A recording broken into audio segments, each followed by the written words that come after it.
Explaining football to the friend who's just there for the nachos? Hard. Tailgating from home like a pro with snacks and drinks everyone will love? An easy win. And with Instacart helping deliver the snack time MVPs to your door, you're ready for the game in as fast as 30 minutes. So you never miss a play or lose your seat on the couch or have to go head-to-head for the last chicken wing. Shop Game Day Faves on Instacart and enjoy $0 delivery fees on your first 3 grocery orders. Offer valid for a limited time. Other fees and terms apply. You know that feeling when your favorite brand really gets you? Deliver that feeling to your customers every time. Memorable moments like these are key to building your business and your brand. Klaviyo turns your customer data into real-time connections across AI-powered email, SMS, and more, making every moment count so you can continue to build smarter, more meaningful relationships with your customers.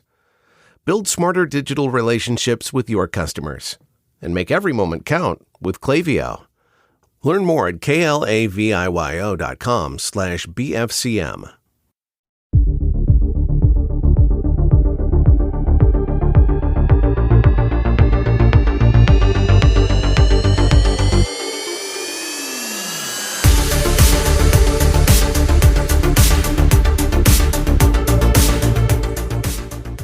Dominick, fall is here. Finally. Yeah, I know. Fuck fall. Fuck fall. Why? Done with fall. Because, Christopher, as I've said on the World Wide Web, you love wearing tank tops. will have to pry these tank tops from my cold, dead hands. Oh, God, I'm the opposite That's way. it. Put them away. I'm ready to wear coats. I'm loving wearing a jacket. I'm having the best time. I'm, lighting up a good pumpkin horchata wax cabin candle company candle. I'll tell you that much. I used to love the fall when I lived upstate because it's beautiful up there, but I honestly now just wish that it would just go right from summer to the day before Thanksgiving, that those were the seasons. Why? Sort of Dominick, I have a summer question. and then the holidays. I have a question for you. I'm even sour on Halloween at this point. Why do you hate yourself? I love myself. I think that's why I hate Halloween. Okay. Because you don't want to dress up as someone else. You want to dress up as yourself every day? I don't want to commit violence, even internal violence, against all the people doing amateur hour on Halloween. It's just, I guess I've just turned into an old man when it comes to that now. Give me the turkey. I want to go from Speedos to turkeys right away. I'll have them at the same time if I can, if I would. Okay. Well, I'm loving it. I'm so sad to hear that you're upset, but I'm having the best time finally not putting on the air conditioning. Don't ask me to go apple picking. Don't offer me pumpkin shit. I would sooner drink eggnog, which I realize is infinitely more disgusting, but I would rather skip over all the fall stuff this year. I don't know why. Just had a good summer, I guess. Speaking of things in December. Uh-oh. I need you to know that last night I bought my Gypsy tickets. I saw that they were going to announce like the rest of the cast, and I was like, these tickets are going to skyrocket tomorrow, and so I had to get in there and buy them. That's fantastic. Danny Burstein is playing Herbie. I mean, yes. That's a great. He's a Broadway legend in his own right. What a great choice. And then the two girls playing Louise and June were in the Notebook musical and apparently are like absolutely fantastic in it. And so Hassan has seen that and he was like, oh, these girls are like no joke. So we are so excited. I can't wait. You're going in December? In December. Early. Yeah, I have not bought my my tickets yet. I'm going to wait for it to die down. I'm going to wait for the bad reviews and then give everyone the stink eye. No, there's no way it's going to get bad reviews, but I am going to wait till next year. There's no way. It is the Wicked of the theater world at this point. Like they had Audra McDonald like reopening the Majestic Theater herself. Do you know what I mean? Like saying curtain up, light the lights, like truly to like debut the restoration of the theater. I thought it was really cute. I know, but they're pulling out all the stops to like get the press up. I like that you just said it was the Wicked of the theater world when actually Wicked is the Wicked of the theater world. Right.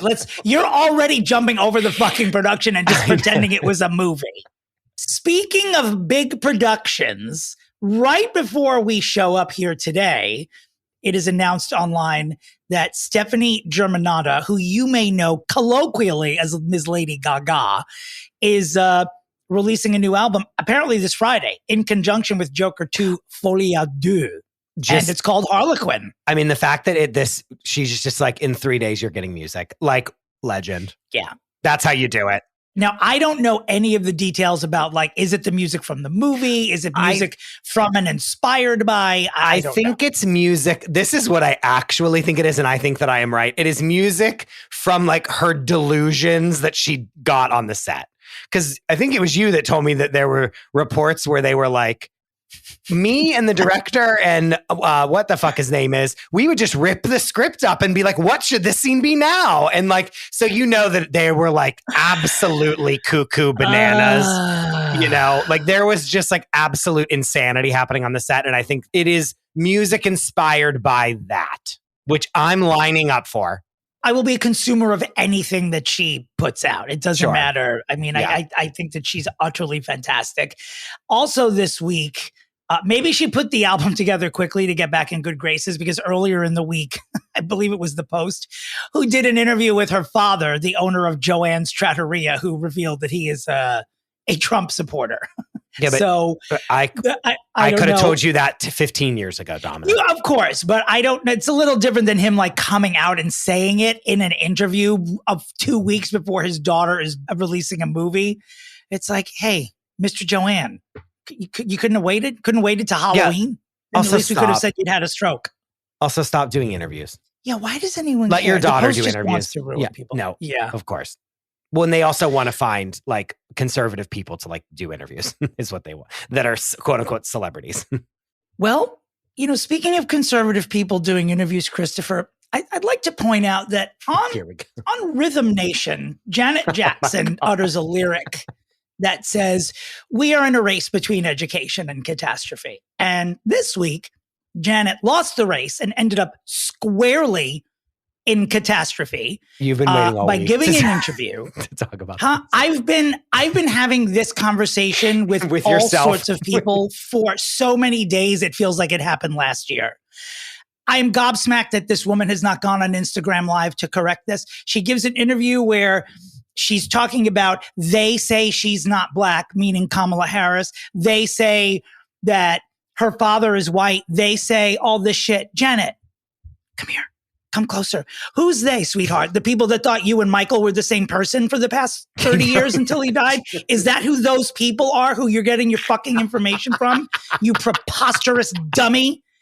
Pick your phone out of your pocket, hit Instagram Live and just say, all you got to do is say, whoops, I fucked up, and then turn the phone off.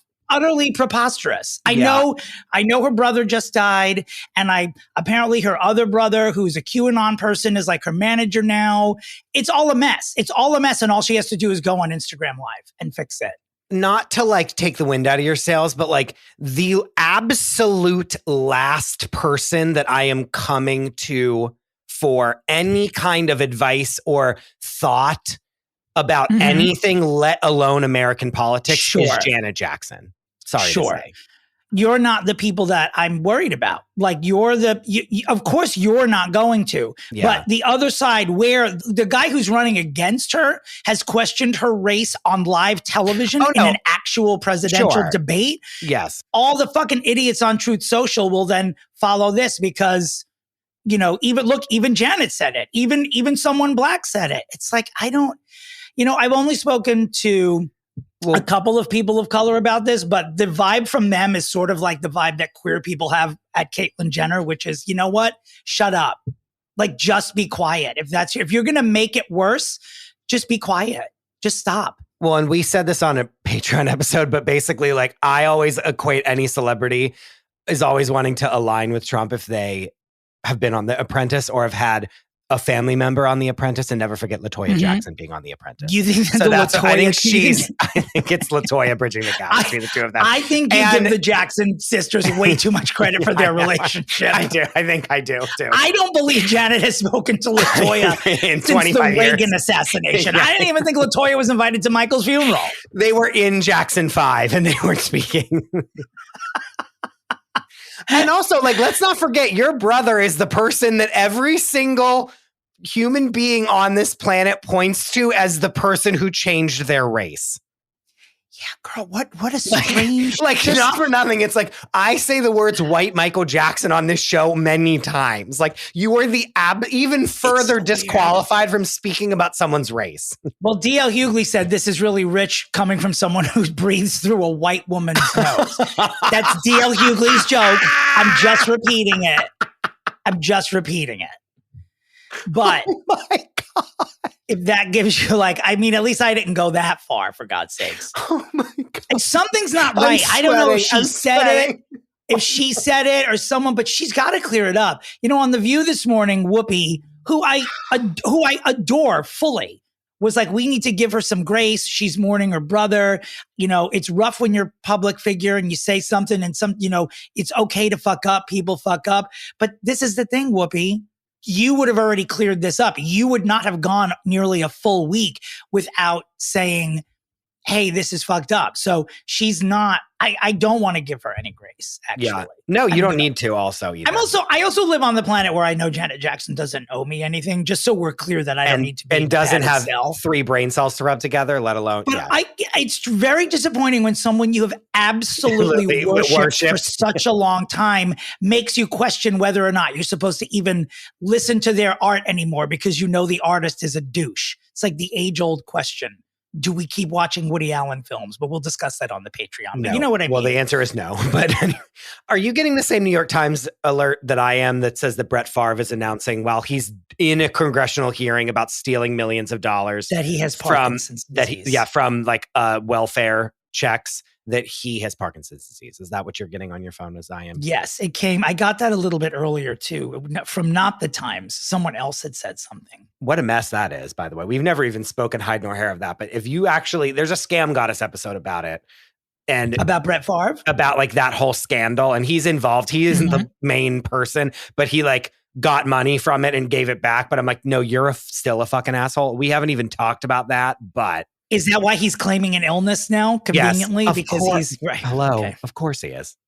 Bianca Del Rio does a great bit about queens on Drag Race who are about to get eliminated, all of a sudden screaming stuff about their past and starting to cry in a bid to not get booted off the show. Oh no, that was when I started watching it with Hassan and be like, I can't watch a show anymore because I know who's going to get eliminated because their sob story of their horrible upbringing is what is the main storyline of the episode, and then they get eliminated. So, Whoopi, I disagree with you, but I still love you. Janet, I don't know what to do here. I'm going to pretend that you had a stroke, and I'm going to give you until October 1st to clear this shit up. She's kooky banana. You're never getting that, though, Dominic. She's cuckoo bananas. She doesn't live on this plane, right? There's no way. That's terrible. Right? That's just terrible. To say something like that. No, I mean, of course it is. But I'm saying you're asking for something that she doesn't even realize. She doesn't even know that there's backlash of this. She doesn't even know that this is out in the world. Are you saying publicly that you think Janet Jackson is a vegetable? Yes or no? Yeah, basically, yes. Okay. All right. Well, that's our headline then. If that's the lawsuit I want. If someone's going to come, I want to be sued by the Jackson estate because we called her a vegetable, specifically you. We got to crank this up. Oh my God. Now we can get to Diddy. Can you believe we waited 13 minutes without even talking about this motherfucker? There were some hot situations, but I mean, Rebecca Bregman is in a QAnon spiral about Diddy. She sends us a new thing every 45 seconds about yes. Diddy tried to allegedly, Diddy was going to set up Drake to be murdered. Diddy, yes. The freak the off game party. Claimed that in an interview that Diddy was trying to have Drake killed. Every person alive that's ever been to a Diddy party is going to either X or Threads to be like, I was at those parties and I never saw a freak off, just FYI. I know nothing. Please don't come to my house, FBI. It is so funny to see all these people who were nobody rappers that were at one party one time being like, I was at a party. The amount of stories, and we do, for those of you unaware, Rebecca Bregman is not just a friend of the pod, but our awards correspondent and our link to what's left of broadcast television as we know it. Yes. And she, in a group chat, sends us every Diddy story that comes to light. And I stopped taking note of them because so much has happened this week.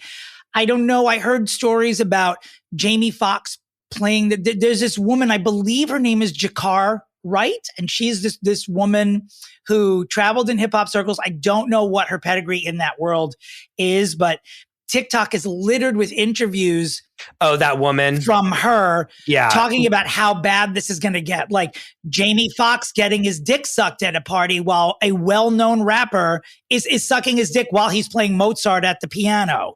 Usher has deleted all of his tweets as these videos of him as a kid at Diddy's house are circulating the internet. It feels like this is going to get mammoth. Deanna Chang, friend of the pod as well, like a couple months ago was like, I think you need to pop in on this woman on YouTube. And like, she's like, I'm deep in it. And she was like, it was all these videos and it was all this stuff about Diddy and this and that. And now they're just, those videos that this guy did like years ago are now all over the internet. And it's now all anyone is watching.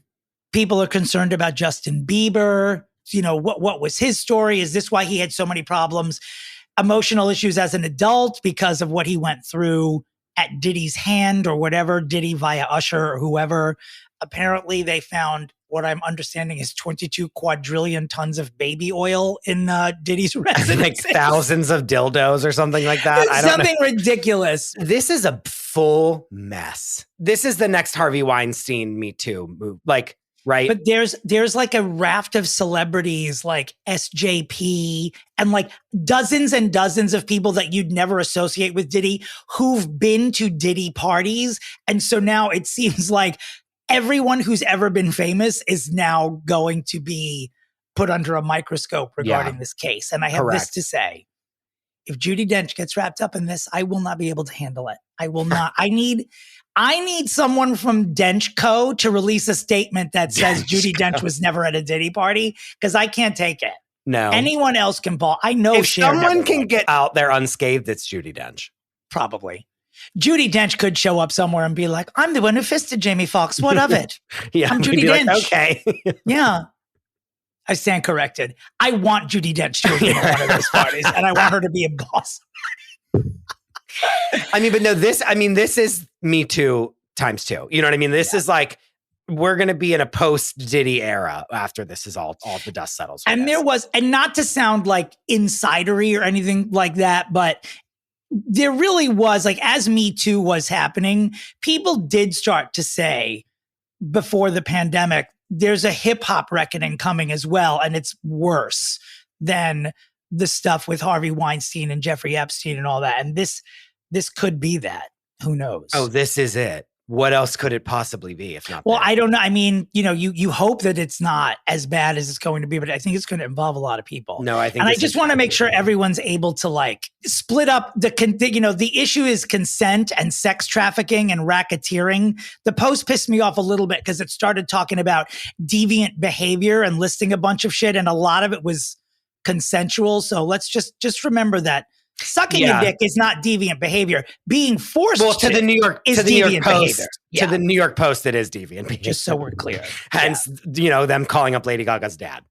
Anyway. But regardless, and we don't want to make light of how serious everything is, but I will tell you that were TikTok not already a thing, this Diddy scandal would have made it a thing, because they should just call it DidTok at this point, because it's crazy. And the comedy that's coming out of it, the respectful comedy, you know, as respectful as you can be in a sex scandal, it's been pretty hilarious, the things that people are releasing. If this actually does go to trial, we're looking at like Casey Anthony / Lacey Peterson, Scott Peterson / like those kind of Amanda Knox level of like every single day we will know every single thing that happened in the courtroom. Mm-hmm. Right? Like, but on a national stage, like international stage, like every person televising that trial. Yeah. It would be the highest rated television show in history of all time that to ever exist. Do you think that Ryan Murphy is talking to the justice system, seeing if he can somehow package this in real time as the next American crime story? I need Court TV to like be in there. If not them, who? All right, God damn it. I was going to you brought them up last week. Is Court TV still a thing? I think it is. I'm going to courttv.com. Well, there's I didn't even know they were a network still. Yes. And there's like their headline is "Relive the Trial of Eric and Lyle." They're rebroadcasting the Menendez brother trial on courttv.com. It's literally horrible. Jesus Christ, Ryan Murphy controls the universe. It's unbelievable. But there's like new versions of Court TV too. Like the Goop trial was on like a new version of Court TV. Like they exist. Like they can get in there. Speaking of Ryan Murphy, let's head over to Asshole land. Yes. San Diego. Why San Diego? Because that's where Lyle Menendez is being held in prison. And guess who visited Lyle Menendez this week? The biggest asshole in the entire world. Kim Kardashian went with Cooper Koch, who stars in the Menendez miniseries on Netflix, and they paid Lyle Menendez a visit. Why? I mean, what? How little do you have on your to-do list where you're like, I'm going to go to San Diego and visit Lyle Menendez? Don't you have $1 billion business to run? Also, mind your own fucking business, lady. Jesus. I'm going to go troll this person who has been tortured forever for killing his terrible parents because I'm friends with Ryan Murphy and I think this is going to be like, did she film this for the Kardashians? Like, why is she there? They're there to chat with the Menendez brothers about her green space project. It's that, the California Department of Corrections. It's part of her prison reform. Oh, she's trying to like, oh God. So, I mean, I'm going to tell you the optics of this at the moment are that Kim Kardashian is trying to get the Menendez brothers out of jail. And I'm like, what the F? And like we see the strings, Kim, like you're not pulling a fast one on us. Mm-hmm. Like you're doing it because your best friend, Ryan Murphy, who's on the Kardashians every episode, is putting out this show and you want to somehow be a part of it, even though you're not, for one. Well, here's the tea is that Eric Menendez released a statement, which how you do that from prison, I don't know. I don't know what that entails. Well, but he released a statement saying that the miniseries is trash and it was slanderous and blah, blah, blah. So Ryan Murphy today released a statement responding to that. And here's his bitchy statement. I think it's interesting that he's issued a statement without having seen the show. It's really, really hard if it's your life to see your life up on screen. If there's more to this, I don't see it. I think that it was a pretty short statement. Eric Menendez's statement said, "It's sad for me to know that Netflix's dishonest portrayal of the tragedies surrounding a crime have taken the painful truths several steps backwards." Also, what do you expect he's going to say? Oh, this was great. I loved watching it. Like, no. Well, he didn't watch it. I was Ryan Murphy's point. But also, how did they do this without, I don't know, where does he get, I haven't seen it yet, but I know that it's sort of homoerotic and there's incest implied in there, like between the brothers.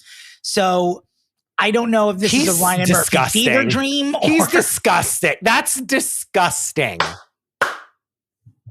That's something we would make as a stupid joke and be like, that would never be something, ha, ha, ha, like, that we're so stupid. Not like, let's do this queer imagining of these brothers speaking of fisting each other and then murdering their, like, what the fuck is wrong? He's such a fucking idiot. Did somebody call me? That was Judi Dench. She heard fisting and she came back into the chat. Why? Just what? Oh God! Have you watched? You have not watched it yet, I haven't watched it yet, but I think because it's so public, like they can't say this is my life story. It's like, well, this was an international like news story, so then that you can't. Do you know what I'm saying? Does that make sense? I do. Yeah. I think that's the point. Like they didn't need to buy the rights from them, and so not when you're in jail. Yeah, I mean, not when you're in jail. So let's just switch over to some good news. Nicole Kidman. A few days have passed, so Nicole Kidman has announced 11 new projects that she's in. I was really right when I was like, she will be in the worst thing ever, and we will just let it happen and not like hold her feet to the fire. Whereas like J-Lo released her movie and we like crucified her 65 times.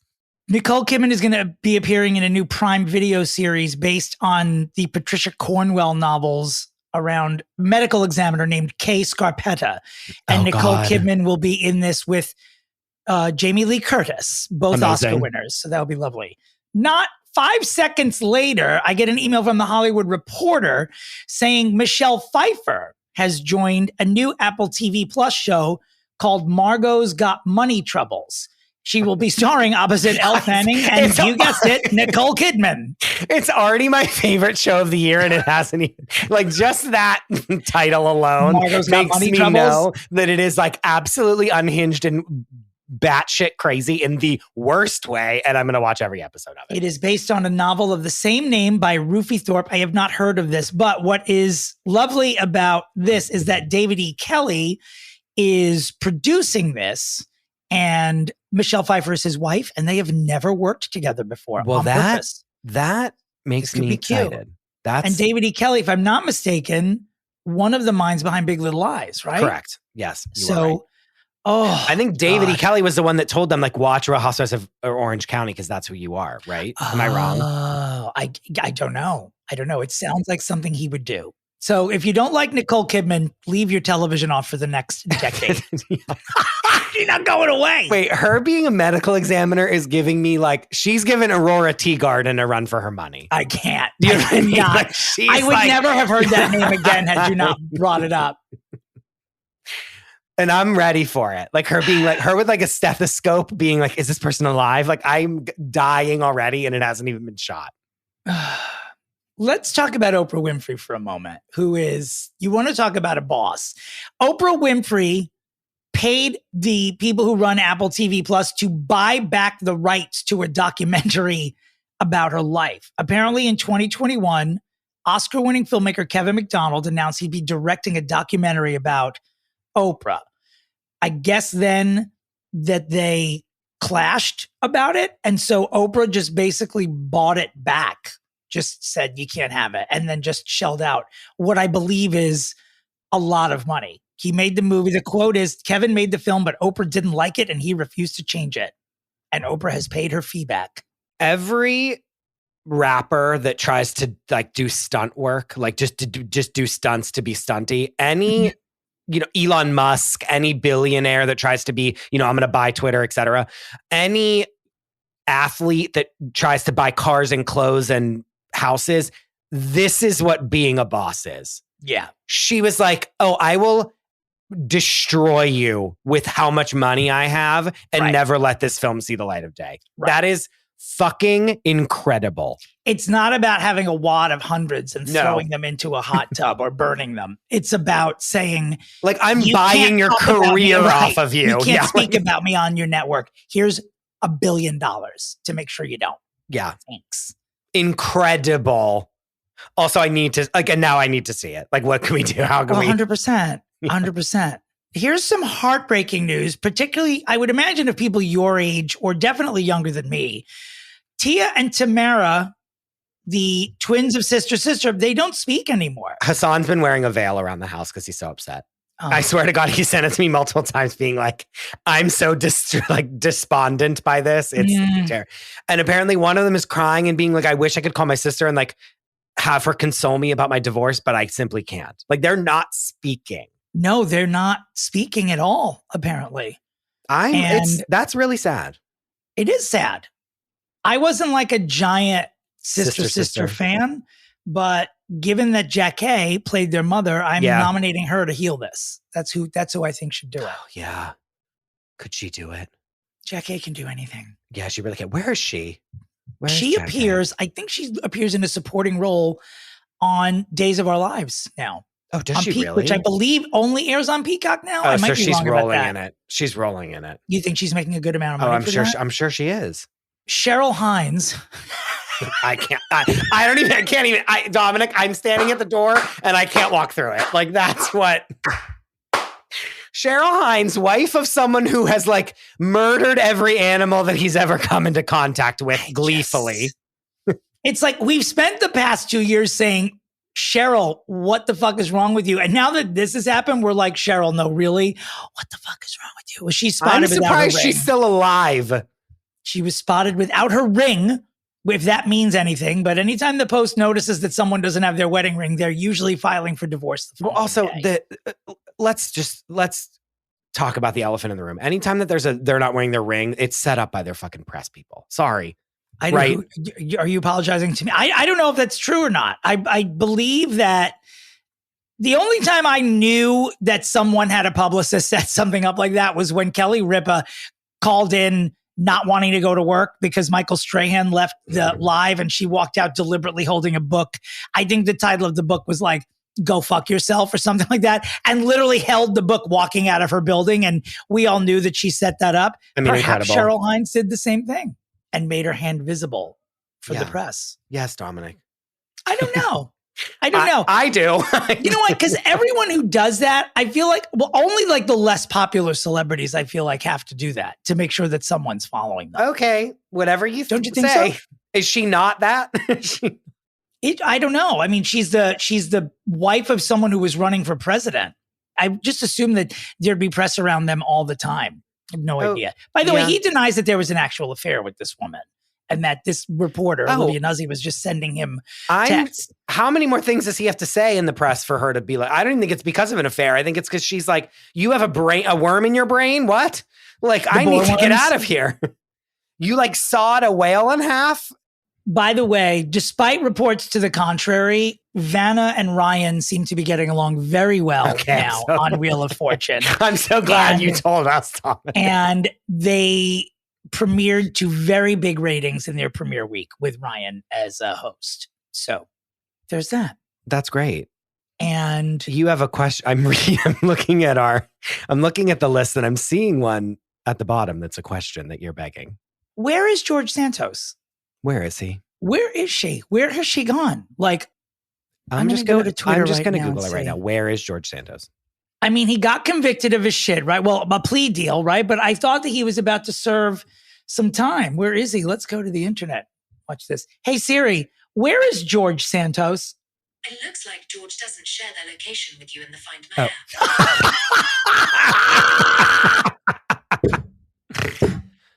Oh my God. I didn't say I knew him, bitch. All right. She doesn't. So I think he's probably laying low until he has to go to prison, probably, right? Oh God, I can't wait. You think he's getting in shape for that?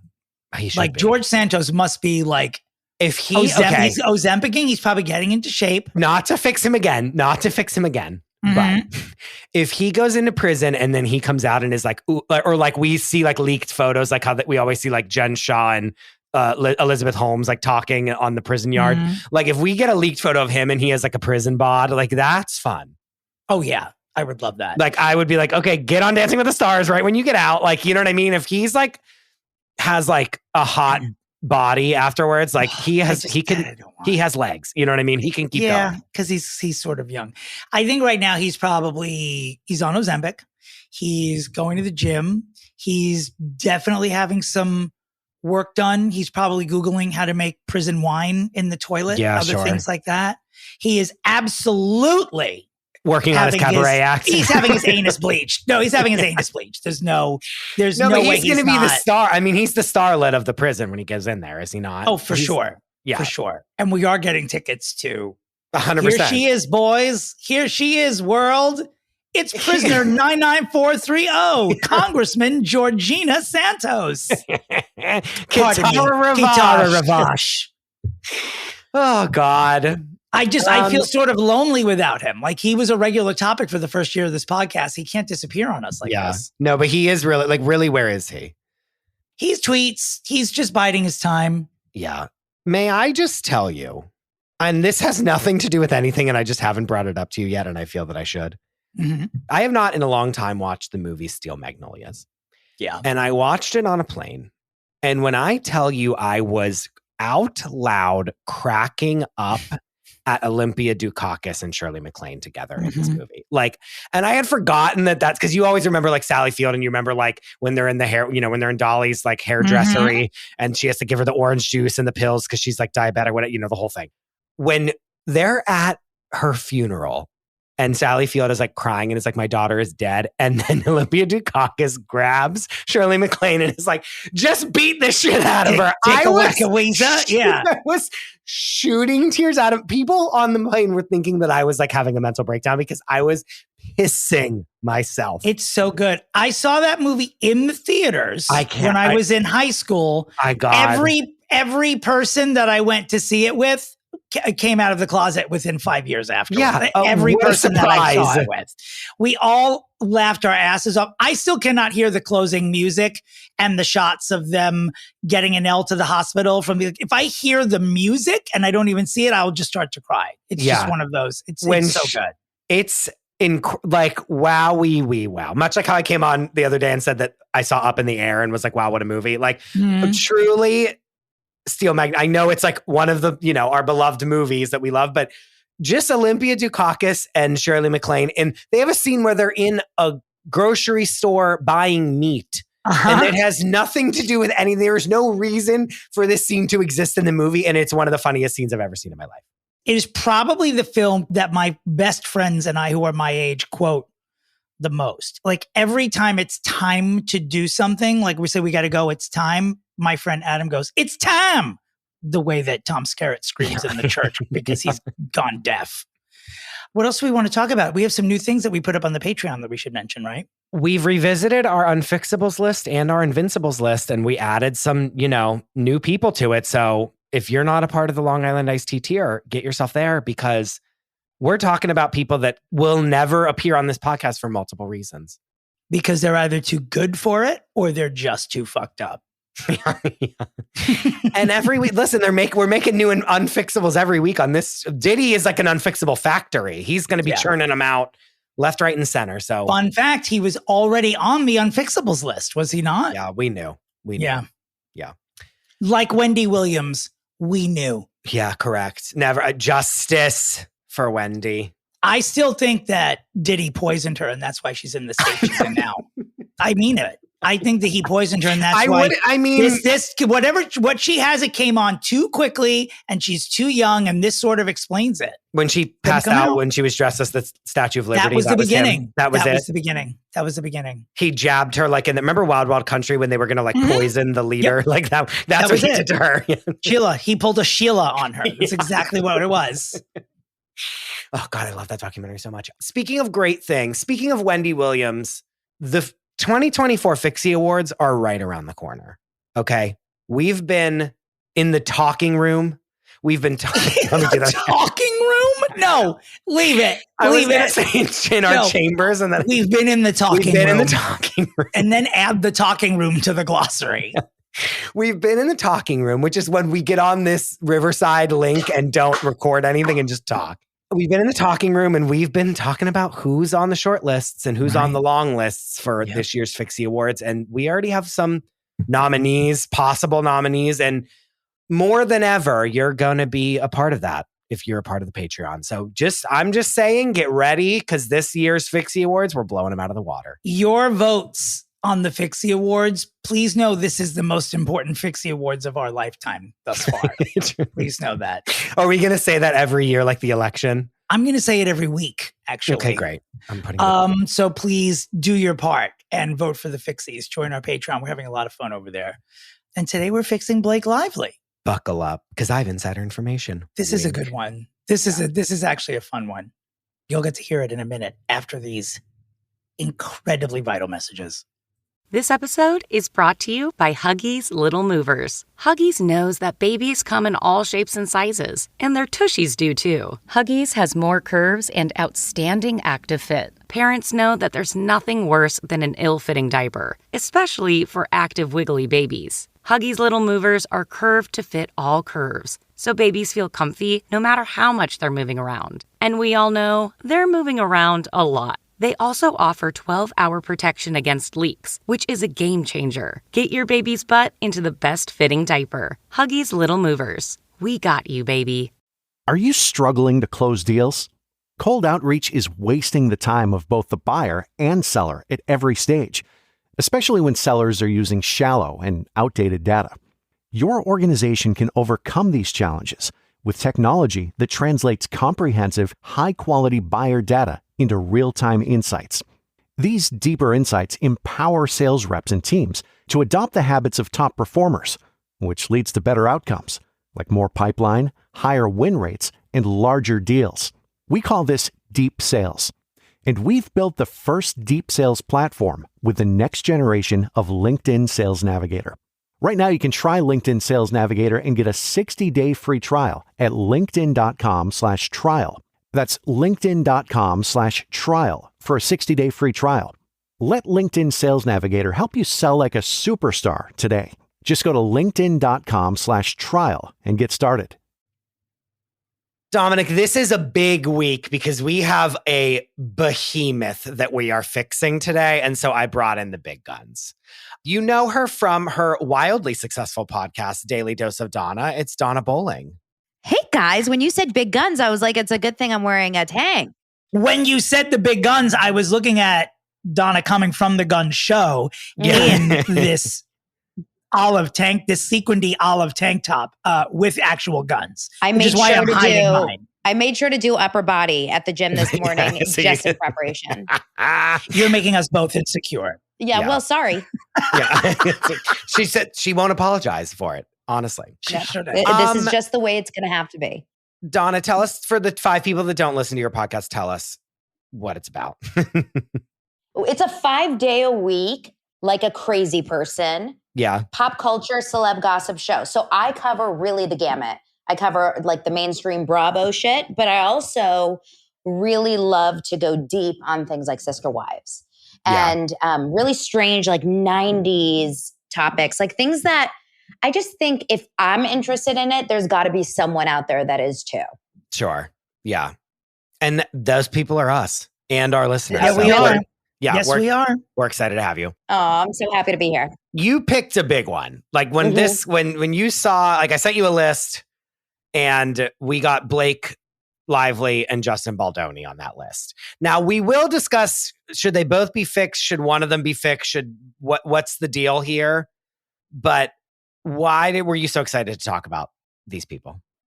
Well, I really went in on the It Ends With Us drama. Sure. I was, certain TikTok, what are they called? I mean, I call them, like, they could be deep dives or whatever, scroll holes. I don't know. I was so in on the It Ends With Us algorithm. I couldn't escape it. But I also have some previous history with Justin Baldoni. That sounds real bad, but I worked with him in the past when I used to be a casting director back in the day. So I was immediately, because no one knew who Justin Baldoni was. Everyone's like, who is this guy out of nowhere? But I always had this kind of previous take on it. So this is pre-Jane the Virgin? This is like longer ago than that? This is early, like in the aughts. They call it the aughts, right? Okay. 2000s? Yes. Yep. This was when like he was on Sweet Life of Zach and Cody. Oh my. Years ago. Wow. Oh my So goodness. I'm interested in this whole thing. Blake Lively has always really interested me too, because she comes from a beast of an entertainment family. Yeah. And so we used to always speak with her mom, because her mom is like an agent or a manager or whatever. And so we would always speak with her mom, and her dad was a big acting coach. And we would always send all of our kid actors to her sister, who was a huge acting coach. I'm very like obsessed with that Lively family. Yeah, that's interesting. I didn't know that her family was like that big into entertainment, which is shocking because I feel like she gets no roles. And so it's like, if you had this like legacy family, you would think that she's lucky she got cast in this movie, in my opinion. I mean, who she married definitely helps. Well, of course. Oh God. Even with that, it's like she barely has a career. So I didn't know there was anyone else in her family in show business. I knew her dad was an actor, and not an actor anyone had known about. I think I heard her speak about that in an interview a long time ago, but I didn't know that there were other showbiz people. I mean, does she qualify as Nepo, or is that a bit of a stretch? I don't know if she's a Nepo in the sense that her parents put her in, but her sister... Okay, so she comes from a big family. Like you would think maybe Scientologist, but not. Like, but it has that vibe because it's this Hollywood, everyone's an actor vibe. Yeah. Her sister, she has 2 sisters, Lori and Robin. Lori Lively is a huge acting coach for kids. She still gets hired all the time on set, Disney. She does all the big ones. Wow. She's married to this actor. His name is Bart Johnson. He's been around for a long time too.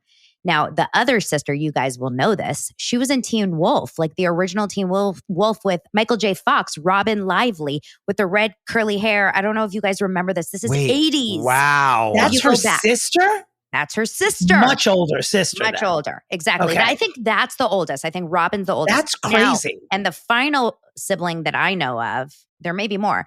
His name is... I can help you if you want. I have the list. Yeah, what's the brother's name? We have 3 halvesies. Lori, Robin, and Jason are half siblings, and then there's Eric. Eric. Okay, so Lori and Robin are half siblings. And then Eric Lively was a guy that used to audition all the time when I was casting. And so funnily enough, we cast him on a sitcom as the lead. 3 boys, they were like best friends. It was like a Friends vibe. It was Jerry Bruckheimer's first ever half-hour sitcom. Oh my Lord. Dear God in heaven. It was wild. And it was this guy named Josh Broughton. I don't even know if he's around anymore. It was Eric Lively. And the third was Max Greenfield, who you guys may know as like Schmidt from New Girl. Yes. Yes. Mm-hmm.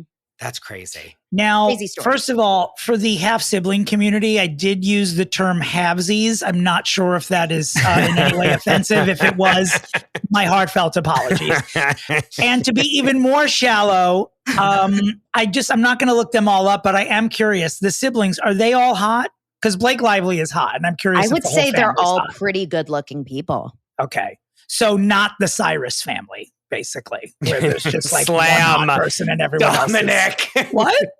No, What do you mean? you're saying it, but we're all thinking it. No, Every of time course. we look at Of one course. of them. Yeah, Of it's course. pretty insane. Shocking. Yeah. Donna, at the top of our broadcast, we play the middle name game where I ask Christopher and our guest if they can identify the middle name of the people that we are fixing. Now, I know we haven't spoken too much about Justin yet, but we will. But Okay. we like to do this at the top of the show. Do you already know the middle names of these people? I don't. Okey-doke. Sometimes people do. Someone came on for Joe Jonas recently and Just screamed it out before I even got to ask. They just knew it. They were And we're just like a huge Joe Bro fan. huge. Oh, you don't huge. even know. I think this episode will come out before that one. And like, she's a beast. This woman's a beast. can't She's the wait. best. Yeah. So Blake Lively is her actual first and last name. She was born in August of 1987, which makes her a Virgo, with which I have issues. So she was born in Los Angeles. What is Blake Lively's middle name? Can I get a letter? Oh, yes, we can do that. E. Elizabeth. No, Damn it. Emily? no. Okay. Oh, Is I it- can't keep going. Chris, No, it's if you only get be one. I this- mean, it can be. This game means nothing, but I gave usually you it's only one, one Chris. guess. Okay. I bet if you had 20, you wouldn't guess this. Is it Elsa? No, I fucking wish it was, though. Okay, one last one. Go for it. Ellery. So close. I got Oh, goosebumps. Wow. It's got to be a family name. It's Ellender. Ellender. Yeah, 100%. That's Blake mom's maiden name. I'm Ellender. sure. Ellender Yeah, Lively. or like a grandmother's name or something. Yeah. Oh, Dominick's running away. What happened? He left. I had rice on the stove, which I timed poorly to the starting of the recording. In the middle of our game? Oh, I don't Dominick want to will burn eat, the house down. Dominick will eat a fajita plate right in front of, like, I during will this make a broadcast. The word Ellendor got him hungry. Yeah.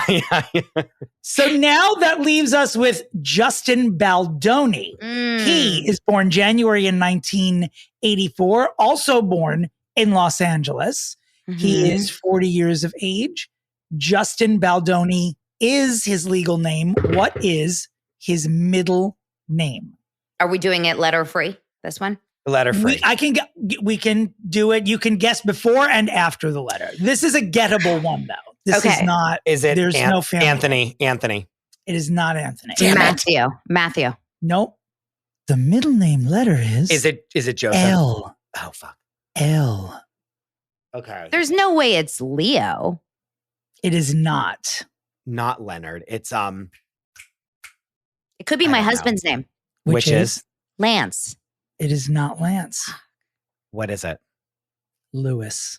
Or Fuck. perhaps Louis. Yeah. Horrible. Justin Oh, yeah. Lewis What, I'm thinking Baldoni. Justin Anthony Baldoni. Come on, that's a name. That's hot.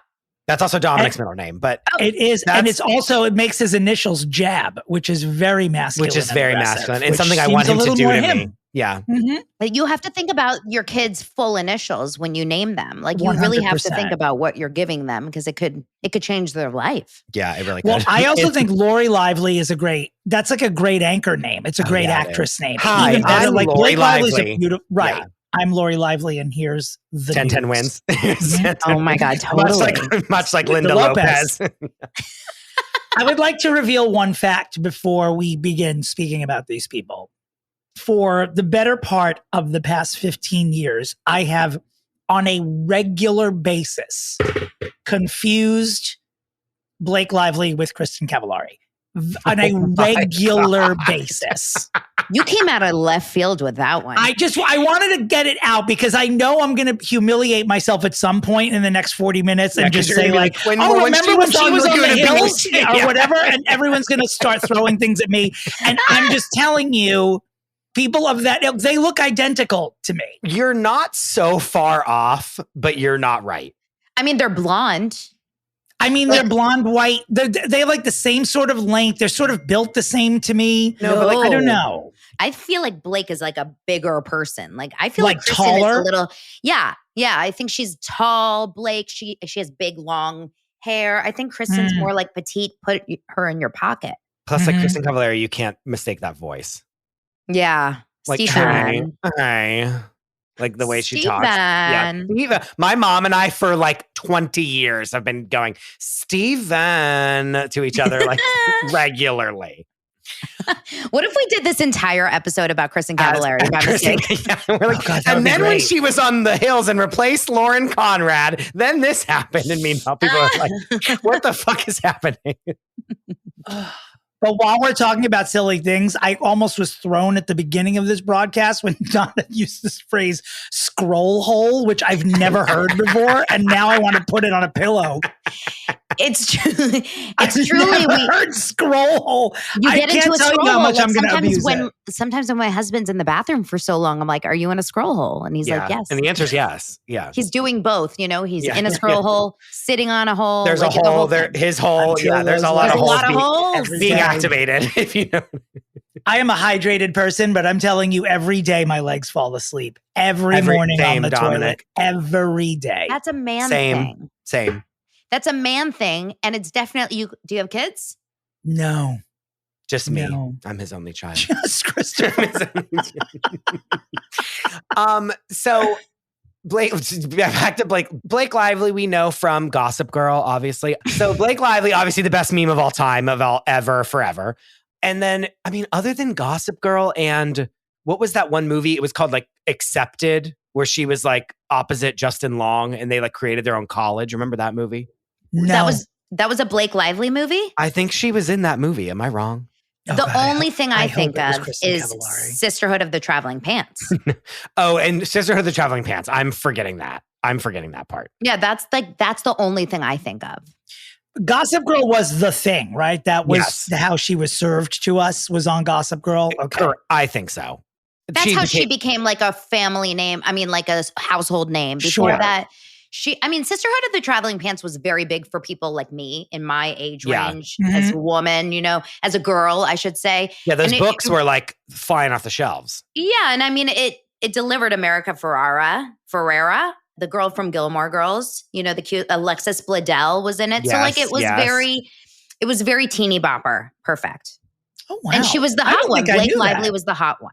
What a hotbed of talent that movie was. Really. Of future stars. And the fourth one is the one that ended up marrying, she's like Amber Tamblyn. Do you guys remember Amber Tamblyn? Yes. No. Yes. I mean, yes, I remember, Cross. but no, I didn't. That is insane. She's obviously then marries Ryan Reynolds, who's a humongous star. She doesn't really do many more roles. Like she has her roles here and there, but she is someone who was like known to be the person that was always best dressed at the Met Gala, like year after year after year. More than as an actress. And this isn't to be insulting. I think it's just, you know, she's not Anna Kendrick. You know, she's Blake Lively. She married someone much more famous than her, which is probably how a lot of people know who she is anyway, because Ryan Reynolds is not just a celebrity. He is ubiquitous. He's everything. I mean, name something that Ryan Reynolds is not involved in right now. Name it. Correct. No, especially right now. And then obviously we become extremely familiar with her from the shots of her at the Super Bowl looking like she was going to a BET versus CMT party. And jumping around with Taylor Swift in the box. Wait, you know what's so funny? Because Ryan Reynolds made her famous for like our generation, but the younger generation, Taylor Swift made her famous. She's like biffs with her, like BFF4L. No, 100%. Really? So is she an original squad member? She's like the OG squad bitch. Like I don't know how long they've been friends for, but she's definitely one that's been around like big time in the last couple of years. So when Taylor re-released Red, that last album, I want to say it was on the Red re-release, she did a music video for one of the songs and Blake Lively directed it. I don't know if you remember that. Was it? Maybe you don't have to be a Swiftie. They were very in cahoots. And then all of a sudden, and then she was hanging out with Hugh Jackman and Ryan Reynolds and Blake Lively at the games. Mm-hmm. Hugh Jackman, who I've got my eye on. We all do. Hugh? Yeah. Everyone listening, all of our listeners. know that I'm like all over it. Anyway. Who you? So That's another pillow. That's Blake Lively. And then if we pop on over to Justin Baldoni, Which first of all, it feels like a popover for me. I feel like Blake is the one who needs fixing, but Correct. we can let's discuss. He's involved. He is involved. He is part of Blake needing to be fixed. He's the reason she's the subject of this show. Correct. Mm-hmm. But fixing him, I don't know. Do we care? I don't even know if he really needs it. I don't feel that like many people are like calling for his head like they are with her. Yeah. Like it started in like a little horse race and she went out. She really got the brunt of it. For good It was reason. so crazy if you were seeing this in real time, because in real time, the fans were getting a little bit of insight, noticing who was unfollowing who, right, during the production. And right before the red carpet of the premiere and right before all the press, people started to say, hey, this is kind of suspect. Why did Blake Lively unfollow Justin on Instagram? Now, Blake Lively and Colleen Hoover, who's the writer of the books, unfollowed Justin. Now everyone's like, this is real. Something's really up. But then people were questioning, are we making this up? Is this just drama for the movie or whatever? And then, as you know, doing the press tour, it was Blake and crew versus Justin. No one was hanging out with Justin. No one was talking to Justin. So everyone was on Blake's side, like fast at the beginning. And then like a string, it unraveled right through her hands, honestly. And now she looks like an asshole. Mm-hmm. You know, as I mentioned earlier, I am in a scroll hole every morning till my legs fall asleep. At no point in that scroll hole am I ever wasting a millisecond seeing who has unfollowed another person. And I don't even know how I would go about doing that. Yeah, but you know what's so great about this is that we don't have to do that work. It gets presented to us in TikToks. Yeah, because mentally ill people that like don't leave their house are doing it. Yes, they're like pop culture munchkins. They're punchkins. They're here to serve us this info. Their lives are surrounded these people. I mean, I've got stories of so many of these people that are they're such fans. They're so obsessed with getting the dirt. So Justin Baldoni from what was he in? Jane the Virgin. He was like Jane a romantic. To me, that's all I knew him from was because my ex was very into it, and I would tangentially watch. And he's gorgeous, and that was when this movie came out with Blake Lively. I was like, oh, that's the guy from Jane the Virgin. Why is everyone mad at him? And he then had like a podcast and wrote a book about like confronting like toxic masculinity. That was like that kind of once Jane the Virgin was over, that was kind of his like platform. Cause I remember following him back in the day simply for visuals. And then like I would see him like doing these things where it was like, oh, I'm like talking to this like boxer and we're going to talk about like how masculinity is like corrupting men's mind, like kind of really trying to be like a feminist and trying to really be like, and then did I ever listen to an episode? No. So like how real is it or how like much is it him like pandering to like the female audience that follows him because of Jane the Virgin? I'm not sure, but that was definitely like a big part of it. So when I see these like videos of him on the red carpet talking about this It Ends With Us movie about domestic violence, he's like, it seemingly fits into his little like world of like what his cause is that he really wants to like champion. Yeah. And so it makes sense to me that he would want to do this movie and like act in it.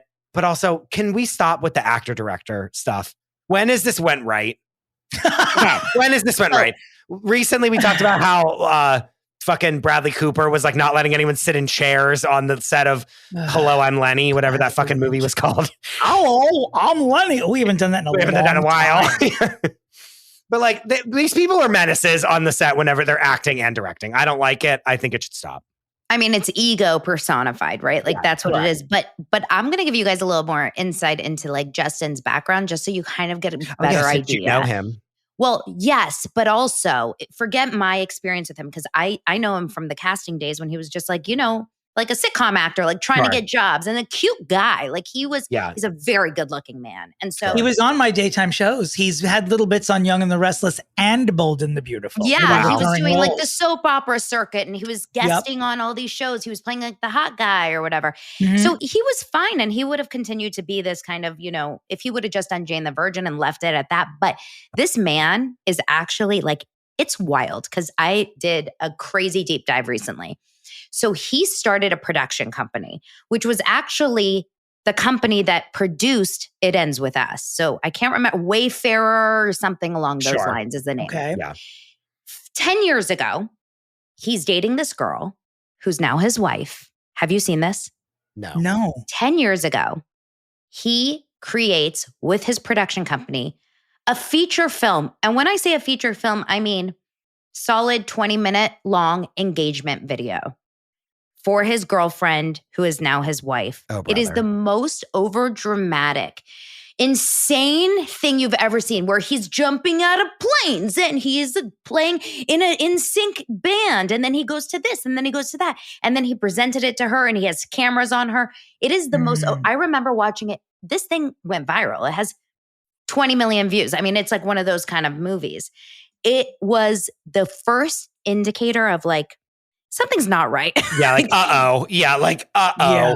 Well, he's in the closet, number one. Yeah. A straight guy will not do what you just described. I don't want to confirm or deny, but like, that's what I was thinking too, and you see that kind of stuff.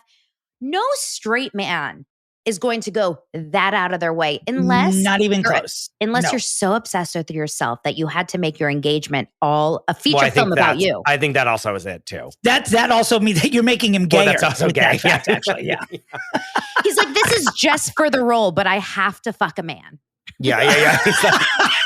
He's like, weird. I'm doing this. Yeah, I wrote this whole script about this guy that gets Eiffel Towered like 65 times. But it's also I can show my love to you, but I just wanted to show how method I am. Like, I have to get exactly. It's so crazy and it's so wild. And then I watched an Architectural Digest YouTube video from 2000. I want to say like 21, like right after COVID. Word. And it's him bringing.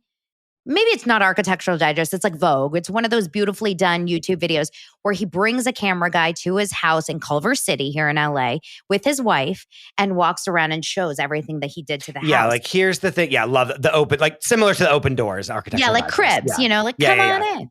Okay, the entire video he's talking and his wife is like, it's so wonderful. You did so good, honey. Yeah, and he's like, no, it's because of you, sweetie. It's you. You're the reason. Oh, no.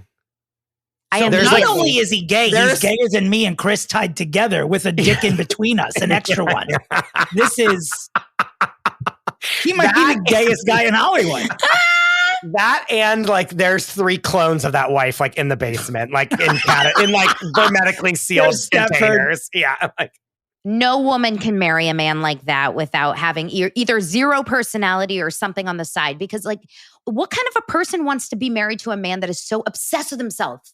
And she's beautiful. Like, don't get me wrong, but she's very plain Jane. She's very plain and she's not, it's clearly like, she's like, I'm going to let my husband have it. Like, I'm just going to let him take all the attention. And she's along for the ride. She's along for the ride, which is some people want. What's wrong with that? Good for her, by the way. But then that goes to show why when he got onto It Ends, and I don't know if you know the backstory of how he got involved with It Ends With Us. I somewhat do, but I would like you to tell me. So from what I know, the book, because every single woman in America and probably some gay guys read It Ends With Us during COVID. It was like that was when it got famous because book talk, like TikTok book talk, scroll hole book talk. It's all the same. These are all words. Dominick, are these registering with you? Yes. We're putting them in the glossary. I mean, these are fantastic terms. Book talking. Okay, so It Ends With Us became the book of the summer, the book of the year, and everyone talked about it. So we all, it like spreads like wildfire. Yeah. And he, before that happened, had read the book, which highlights domestic violence in a really kind of awful way, but talks about how you can end the cycle. It ends with us. Right. And he optioned the book. So he went to Colleen Hoover before the book got famous and said, I love this book and I want to make a movie out of it. She sold him the rights. Yeah. Who is he? Reese Witherspoon? Yeah. Yeah. Hello, Sunshine. Yeah. No, he's one of the gay guys that she just talked about that read that book. So he was like, I beat my wife, so I want to make sure that I do a movie. At least he's coming from a place of honesty. What more could we ask for? He's like, I really like to play roles that I'm comfortable with, and I know beating wives. Yeah, he's like, hermetically sealed women in the basement. So he's like, I'm good to go. Well, you guys have all heard like thou doth protest too much or whatever. And that's kind of like the vibe. He's so intent on making him seem like this great man, right? With the toxic masculinity and the incredible engagement. And you always have to think like, what is that covering up? So why did It Ends With Us, which is a book written for females, why did that jump out at him? Like, why did he need to do that? I think it plays into his like audience that he has, honestly. And like, that's not to be like, yes, we can make fun, haha. But like for real, like if I have a real answer, it's like he has this whole thing of like men need to like take accountability. And this I feel like is his version because he got there quick and early. And like he's like, oh, this kind of like goes with my brand. Because he wrote a book about like his own masculinity and having to like be subservient to his wife. And like I don't remember what exactly. It's all about like how we view masculinity in America. Yep. And so this how it's safe to be emotional as a man. Yes. Which I think is like very noble if it's coming from like a sincere place. But then also that's very his brand, I feel. Much like yeah, so maybe he was like, this is a perfect film for me because I'm so passionate about this. My audience knows. And women really do. What I noticed through this entire experience is that women really took Justin's side. Like, and that's rare. Usually a lot of times.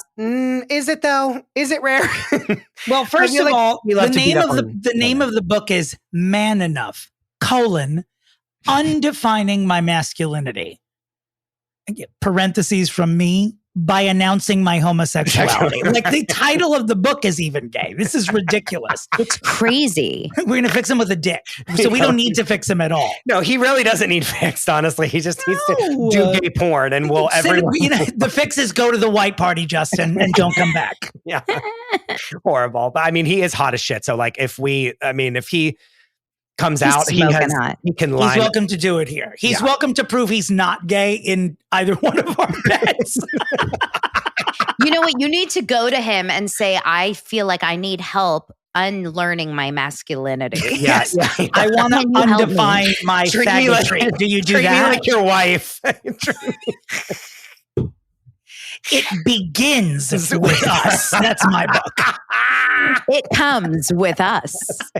I feel like he was probably like, I am going to revitalize the entertainment industry with this film and like talk about domestic violence. He saw it from this, Confucius like a way of thinking, like he was going to be the Pope and teach the world. And then Blake Lively got attached. And I feel like that's where all hell went. This is a perfect segue. It is because of her interaction with Justin that she went from under the radar problematic to ending up on this podcast. And I agree with Chris that she's the one who's taking the brunt of this. I think you're both saying that actually, not just Chris. She's taking the brunt of it and needs the fixing. And the problem is, everyone is taking Justin's side, I would theorize, because she already has a problematic background. Like she's always been sort of bubbling a little bit about when would this happen, like it was going to happen, and her interaction with Justin made it happen. She did not have there are no good stories about working with her on Gossip Girl. Like she had a problem with supposedly she was the one who got rid of Armie Hammer when he was briefly on that show. Ooh. Supposedly her and maybe she was good. Like maybe that was a good thing. Maybe he tried to eat her. Who knows? But she was like, excuse me. She often didn't talk with a lot of her co-stars. And then the real sort of negative moments happened with this plantation wedding with Ryan Reynolds, which they didn't know that it was the history that it was a plantation, because celebrities have absolutely no people around them who would ever do research or tell them information about something as inconsequential as a wedding that's going to be photographed and run around the world. Sure, they didn't know. And then her website 2 years after that, I didn't know she had a website. I'm assuming it was lifestyle based. I have no idea. But they ran an article extolling Old South values. Now, this is after the wedding, and there was an article on the website called The Allure of Antebellum. Jesus Christ. So it was, my understanding is that it was taken down fairly quickly, but that had happened 2 years after it was already a controversy with her wedding. So as time goes on, she has, and feel free to interject because I don't know all the details about this stuff. It's very general, but when she was shooting A Simple Favor, she didn't get along with Anna Kendrick. I love Anna Kendrick. We've talked about Anna Kendrick like 4 times. I know, today, really, truly, right? yeah. And She should be a guest. I've heard that she's like the biggest monster of all of them. Oh no! Yeah, which is like fine because I think she's an incredible actor. So I'm like allowing. You can kind of feel that. No, like, she looks like I get that so vibe mean. a little bit, but it's fine. But again, when you're that talented, like I'm allowing you to be a monster. See, but I always feel like Anna Kendrick was the nice version of Leah Michele. Like she's clearly a theater kid, correct? But I feel like she's a little more manageable. Yeah, I mean, she's a great actor. She has like major RBF, resting bitch face. Like Anna looks mad or like but she's angry. But again, her talent makes me look the other way. She's incredible. Yeah. Anyway, I don't think you can say the same for Blake. I think that's actually part of it. You sure can't. Again, she should be like kissing, in my opinion, she should be on her hands and knees kissing Justin Baldoni's individual little piggies for like giving her a fucking role. Like not to be, that's not in conjunction with her husband, in my opinion. Not yet. Remember, he got involved. Did you hear that? Yes. Or it ends with us? Okay. So over the past few years, there's always like Blake is just sort of in the occasional interview can be a little bit rude to the people who are interviewing her. And you don't hear too much about it until this summer when this thing happens with Justin. And then all of a sudden, all of these clips start bubbling up from the Punchkins. They're putting them on TikTok in their scroll holes. I'm just going to keep throwing all this shit out until someone says this is like a Mad Lib. So someone says that's not a word. And it's all of a sudden there's like a dozen interview clips on TikTok of Blake Lively being a complete you know what to all these fucking reporters. It's crazy. She insulted one who was unable to have children. That was a choice. That woman, she's smart because she saw, oh my gosh, the world is shitting on Blake Lively. Now's my time. She released that YouTube video. Yes. She posted it and said, this interview made me want to quit my job. That was the interview. Yeah. Which that it wanted to make her quit her job. P.S. like lesson learned, like world, you never know who that person is that you like are mean to or rude to that you like could come back and fuck your shit up later on. Yeah. And by the way, that's on camera.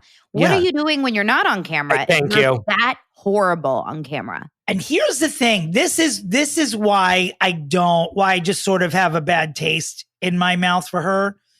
I just had a flash of how little she would actually give a shit about that, which makes me want to go harder, is that in these interviews, when you're watching them, the totality of them, she knows that she's saying irreverent or mean shit, and she doesn't give a shit in like, I know I'm going overboard here, but in sort of like a sociopathic, like, I know what I'm saying is completely cunty, and when I tell you I don't care, I mean, I'm not blinking. It's like Hannibal Lecter. Like she's not reacting at all. That interview that we're talking about with the pregnancy, I just wanted to make sure I had the details right. I guess Blake Lively was pregnant at the time, and the reporter said, first of all, congrats on your little bump. And Blake Lively nastily responded, congrats on your little bump. And the reporter was not only not pregnant, but is unable to have children. Now, of course, Blake Lively didn't have no idea. Second part, but...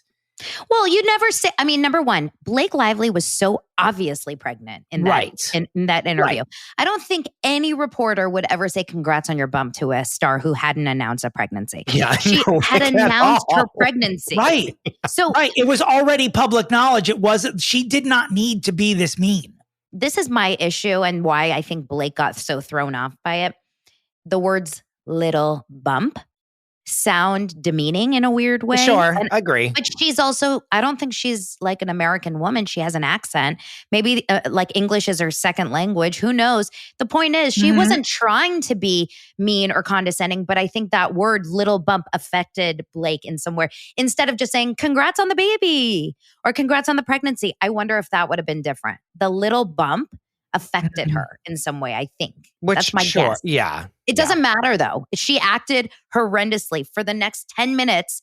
It's the most uncomfortable interview you've ever seen where the interviewer just becomes like a side piece. Like she's not being spoken to. And Parker Posey, who by the way, looks awful in that interview as well. They look both so mean. Blake Lively and Parker Posey just start a conversation between the two of them basically without the interviewer. Here's my theory. I think that Blake Lively was probably using drugs through her pregnancy. And when the interviewer said little bump, she thought that she was like winking at, I know what you did in the bathroom before this interview. You know what? You've nailed it. I've solved this. This is a detective podcast and you just solved the murder. This is true crime. This episode for sure is a true crime. You think Kathy Bates is Matlock? Stick around. I'll show you Change the category on the podcast charts. This is a true crime podcast. Thank you. Thank you, Donna.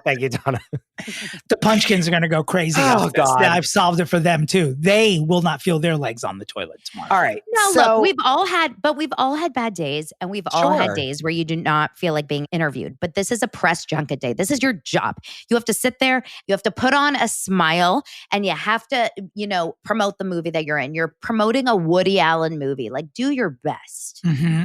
Yeah. And there were problems with the way she promoted this movie as well. Before we get directly into the Justin stuff, I read one article online that said that Blake was promoting this film as though it was not about domestic violence, but that it was the sequel to Barbie. And she made several very untoward comments, wasn't really channeling the heft of the movie in any of the interviews. She was making it seem like a light summer rom-com, which it is not. That's the thing, is that it would be like all these people on the internet were putting together what they were saying about the movie. And you go to Justin and it's like, this is a really important movie and this is a really important topic. And we need to be talking about domestic violence because blank, blank, blank. And had all the stats and was like, I really want women to feel empowered and they can walk away from it. Very wanting women to feel empowered to leave the situation that they're in and seek help. And then you cut to Blake's interviews and she's like, get your girls and wear your florals. Wear your this florals. Is going to be amazing. It's just a girl's romp. And you're like, what? What is this? It was the strangest. It was as if there was a disconnect, big time disconnect. And there was. There was. This was the source of the problem, was they both saw the movie in different lights. Yes. And this was the biggest mistake, is that Justin Baldoni probably thought he struck gold when Blake Lively signed on, but she signed on with producers, as a producer, not just a star. And the second that happened, he probably had no idea that she was going to completely steal the whole concept of the movie and try to change it. So here we arrive at my boots on the ground. Ooh. I have on good, again, this is all third-party information. So allegedly, it's not even funny. However, my source has good information, is what I'm saying here. Okay. I have been told that basically, at a certain point, Blake would just disregard what Justin wanted to do with the movie and started just directing the movie herself. So at certain points, they would be like, okay, Justin, what's the next thing? And he would be like, go ask Blake. I guess just go ask Blake. So he was she overstepped him as the director so much and just strong-armed him. This is, again, what they're telling me, that he was just basically shut out of his role in the movie. So he obviously acted terrible because he was feeling so frustrated that he was getting bulldozed. And allegedly in her contract for this film, Blake was like, this movie needs to come out in conjunction with my beauty line. It needs to, she had a whole rollout of her new brand in conjunction with starring in this movie. And that apparently, after the movie was already completed, she paid an editor on the side, went around everyone and recut the movie and did her own private premiere party for a bunch of big industry people and showed that movie that is like drastically different from the movie that was like made originally. And that is the film that we're all watching now. Mm-hmm. Because all these people saw it and then basically like that is a lot. Yeah. This is a lot of information. Again, all allegedly, but I do believe this. I believe it every tracks. word. Yeah, it tracks with every single thing. She did get this editor. This I've heard from sources too. And it's the editor from Deadpool versus Wolverine. Jesus. It's the same editor. Oh, well, there you go.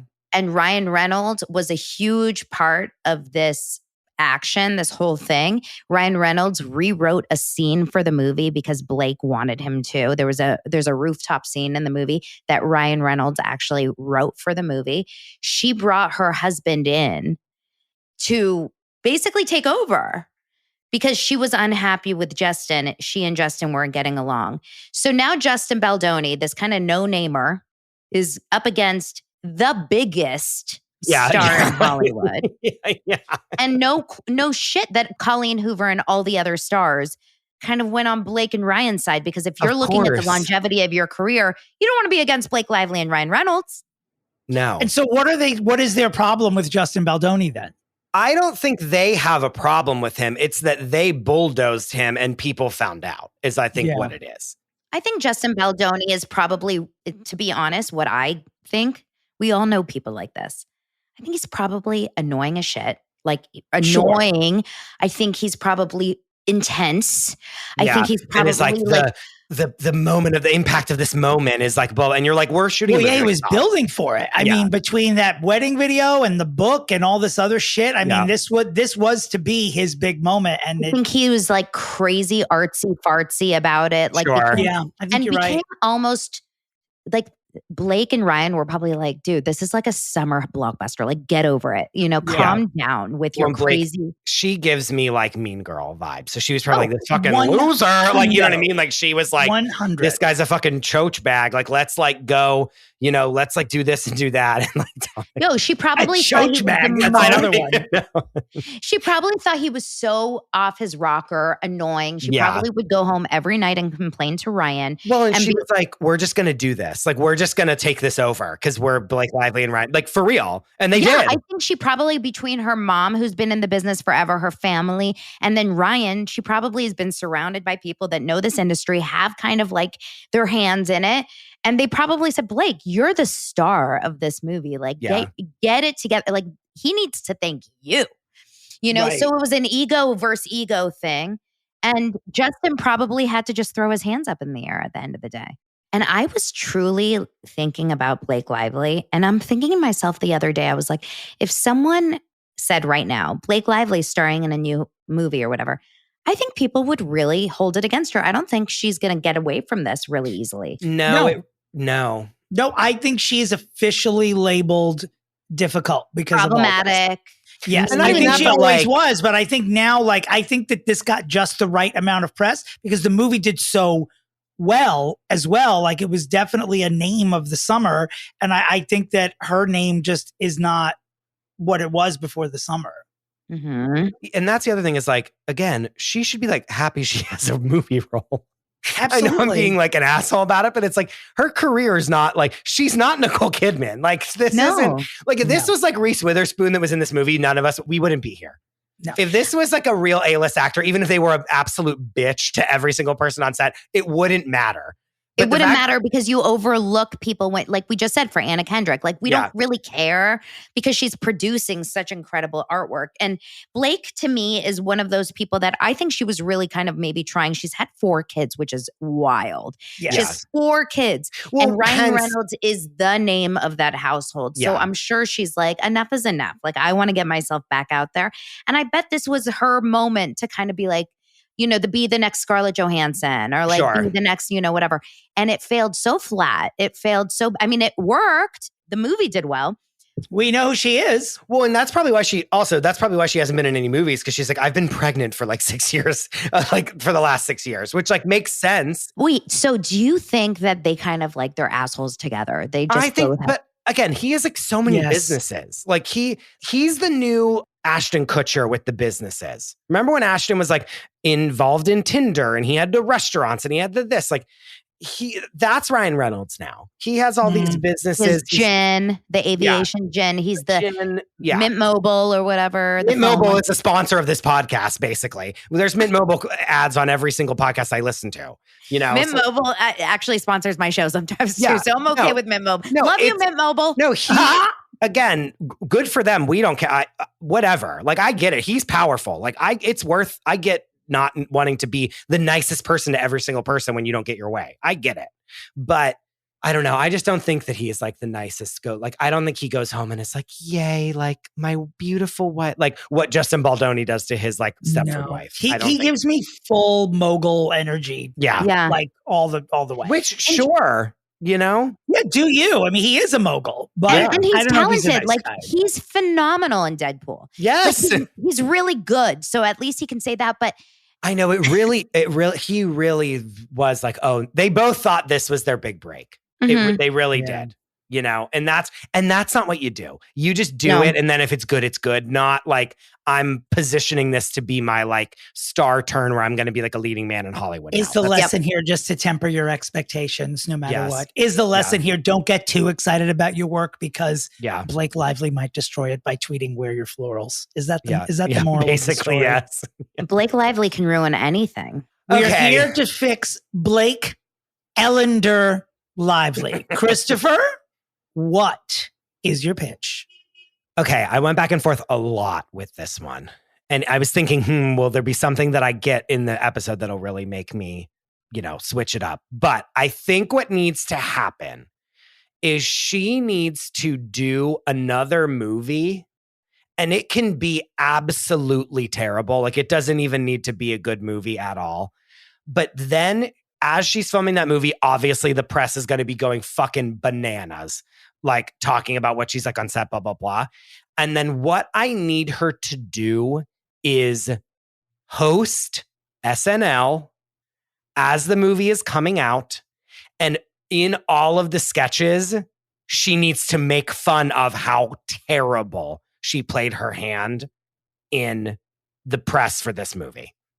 There's nothing else she can do. Because even if she makes fun of it like herself, we will be like, you're a fucking stupid idiot. Like, we will come for her. So I need like the comedy gold of SNL. Like, much when Io Adibri was on with J-Lo and she was on Scam Goddess and like made fun of how J-Lo's a scammer and then like had to go to her personally. And then they made it a joke on the show that like, she was like, and then you say something on a podcast that you don't think anyone's going to hear. And then like you blah, blah. And it was like the perfect way to address it while making it funny and letting her go past it. And like, meanwhile, J-Lo was like, who are you? I don't even care. What? Like, everyone makes fun of me. But like, she needs the like magic of SNL to like make fun of herself, a la Kim Kardashian when Kim hosted and like did her opening monologue and like made fun of herself. Like, she has to do that in that vein. And then I think we can get past this. Like a sketch with like her hair care line that makes people's hair fall out. Like, she needs to go full tilt.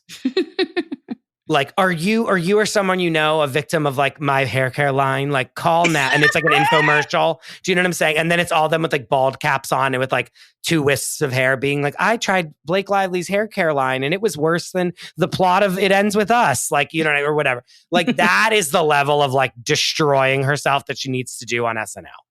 And that is my pitch. I like it. B-E-L. Blake Ellender Lively does not roll off the tongue at all. B-E-L is horrible. Bell. I don't know about the SNL thing. I'm not sure. And I'm always, by the way, whenever Chris and I like each other's ideas, we are always very vocal about it. This is not me trying to undermine him. I feel like the stuff she's done is too like, I don't know. I think the domestic violence stuff and the plantation shit, I don't know if she could laugh her way out of that the way that Kim can. I'm not sure. It would have to be an expert job. And I'm not coming. My idea is not, my pitch is not groundbreaking, but I feel like she almost needs to be with the people more. I think she needs to be in a Broadway show. I was thinking about Chicago, but it's too Dominick. I feel like it's too stunty. I mean, Ariana, perfect for Chicago. Yeah. Perfect for her. I don't know I don't know. Maybe if Blake No, Lively could pull off Chicago, Dominick, we would go. Oh, sure we would. Sure. Yeah.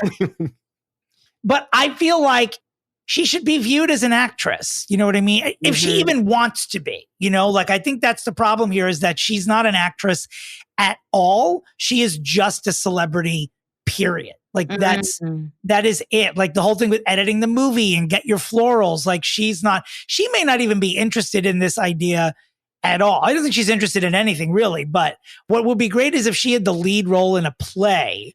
An added bonus would be if Patti LuPone was in a supporting role playing her mother, because Patti LuPone puts up with no shit and would speak about her negatively while they're in the show. Yeah, no, like, to her face on stage. To her fucking face.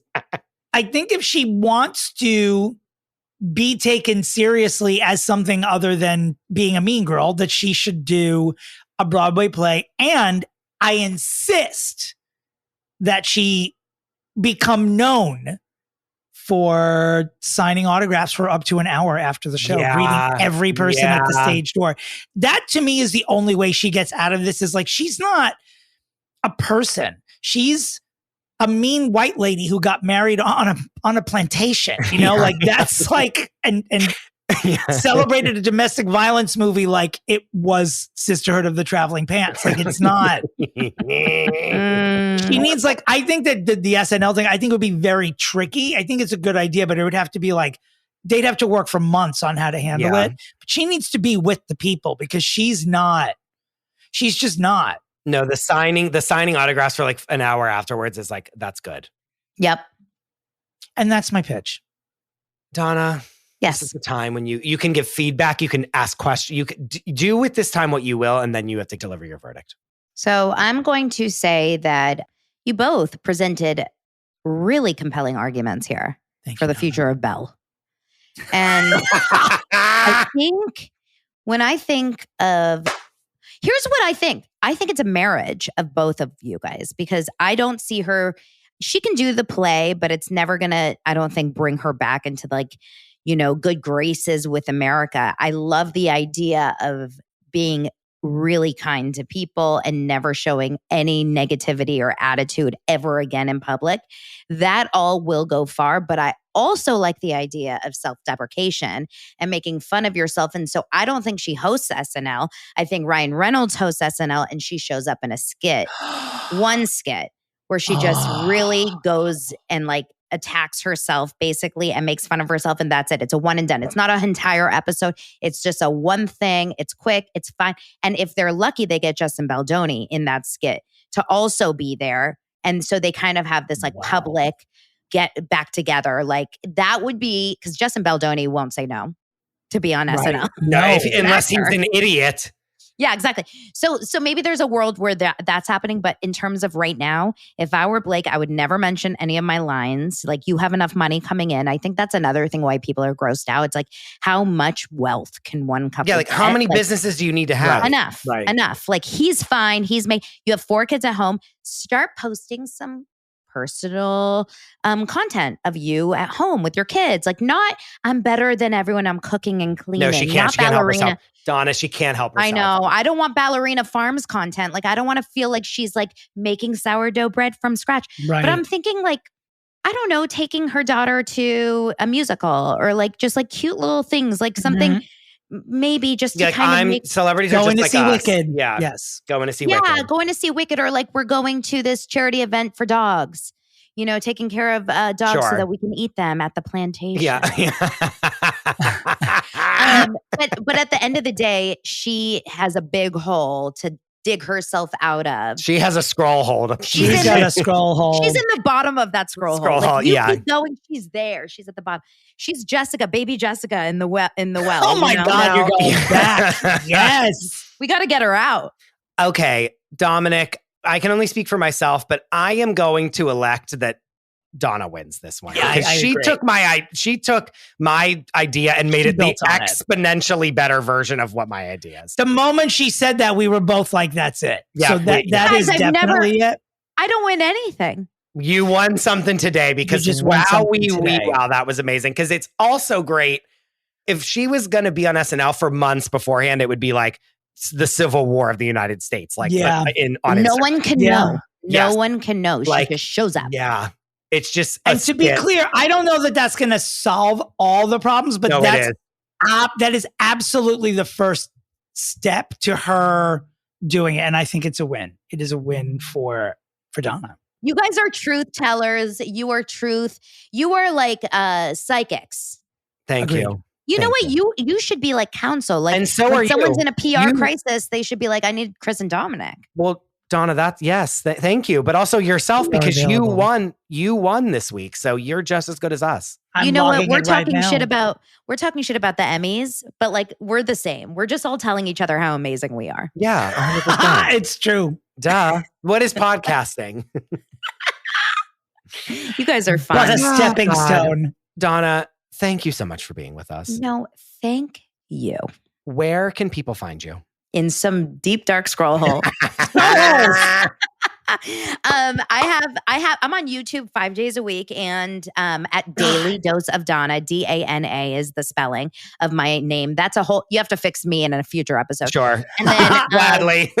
And then I'm on Instagram and TikTok at This Is Donna Bowling. So you can listen to the audio podcast 5 days a week or watch. Amazing. Dominick, where can people find you? The website's domentary.com, or you can find me at Dominick Pupa or through the Fixing Famous People Instagram page. Christopher, where can everyone... What's wrong with me? That's not normally what I say. Christopher, where can the listeners of this podcast find you on the World Wide Web? We didn't say literally once on this podcast. We did not. You can find me at the Chris DeRosa. You can find the show at Fixing Famous People, and you can find the Patreon at patreon.com/Fixing Famous People. I wish you both well. And as always, where's Shelley? Goodbye.